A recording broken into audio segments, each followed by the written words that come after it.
The 2019 IEB pass rate is 98.82%, comparable to last year's pass rate of 98.92%.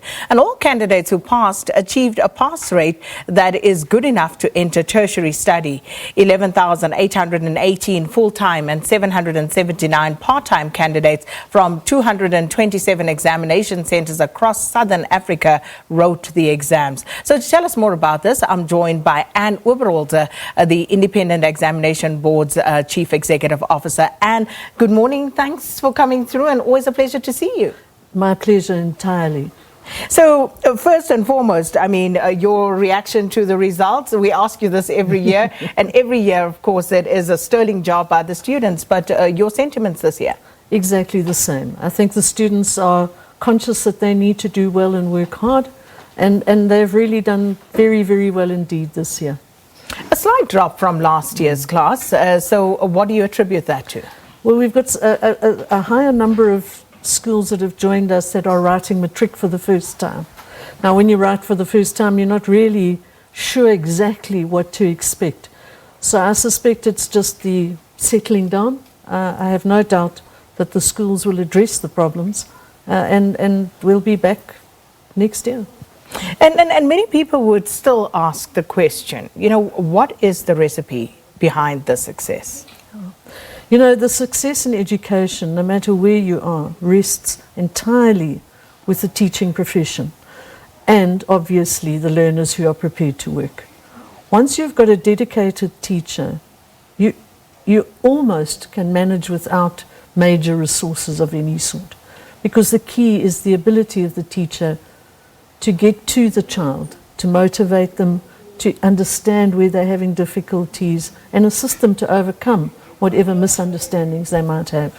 And the teachers themselves, you know, how are they kept motivated? I mean, in terms of the discussions you have around that. Yeah, you know, it's always, teaching is one of those jobs where you're always giving.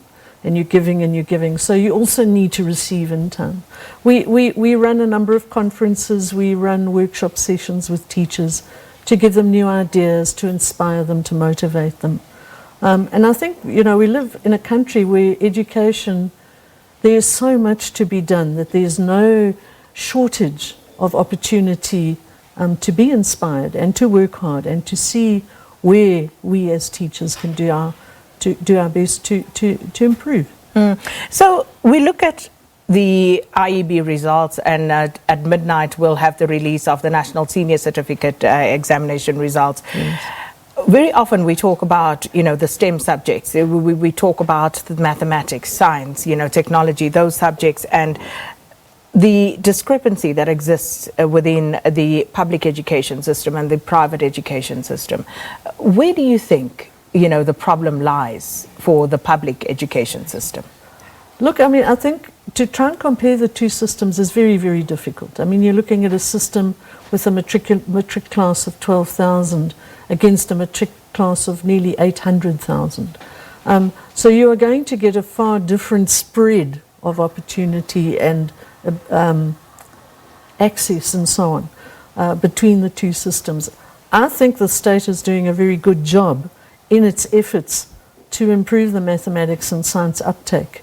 And certainly if we look at it now compared to 20 years ago, 25 years ago, the state is doing a sterling job in spreading these subjects to the broader population. And this is exactly why I'm asking this question, because very often the state gets, you know, quite a bit of stick from the public when it comes to these results, and very often people don't necessarily hone in on what the actual aspects are that the state has to deal with. As you say, numbers, sheer numbers for one, is quite a daunting task. Yeah.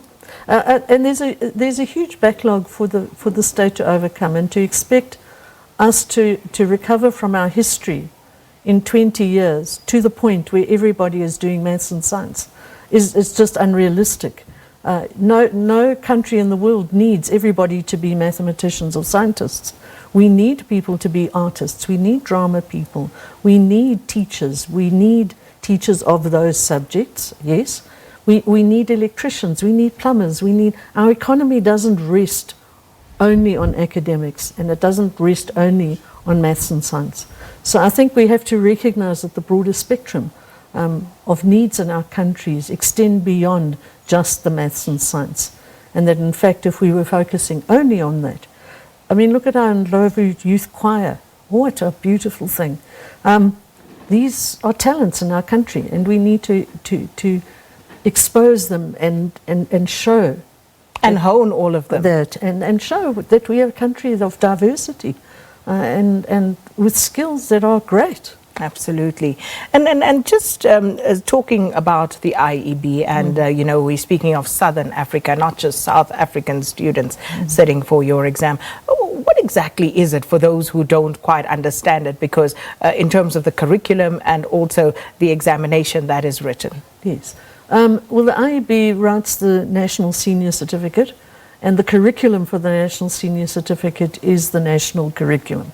So the curriculum that the IEB students study is exactly the same as the curriculum that the state schools study.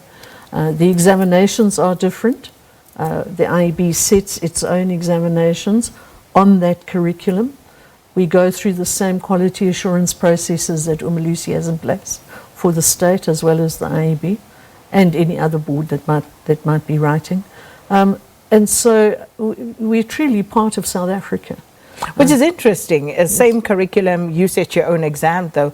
Have you done an exercise to compare, the National Senior Certificate papers to the papers that you prepare for your students? We haven't done that, but that's part of Umalusi's work, because Umalusi externally moderates both sets of papers and as such ensures that standards are comparable. I think the difference between the IEB and the state would only be in our approach.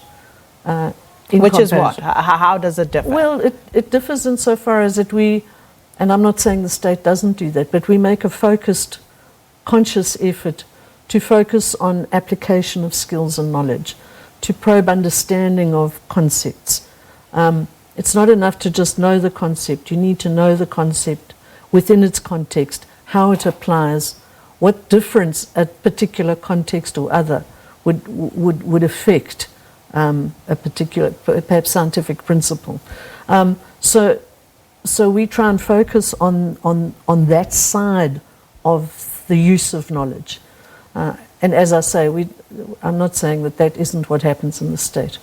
It could well be the case. So, of course, one of the things that everybody focuses on is the top achievers. Yes. And rightly so. These kids have worked hard. We had a beautiful insert earlier of Bronwyn Sinclair, yes, one of the top performers in the IEB exam. And she wasn't even aware that at the time when that was shot that she was one of the top achievers. Okay. So which was the top achieving school in your IEB exam and also province? Yeah. We don't focus so much on that. We focus on learners across the system who have done well. A school may do very well this year, and next year if they don't do as well, what are we saying? Are we saying they suddenly become a bad school? They haven't become a bad school. It's just how things flow. We also tend to see achievement only in terms of who got 100%, who got 99%. But in some schools, the focus is actually to take the child who might be getting 30 and 40 and move them to getting 50s and 60s. Now, that achievement to move from a 30 to a 50 for that child is as significant and as important as 90 or 100% might be to another learner. So as long as people achieve, I'm happy.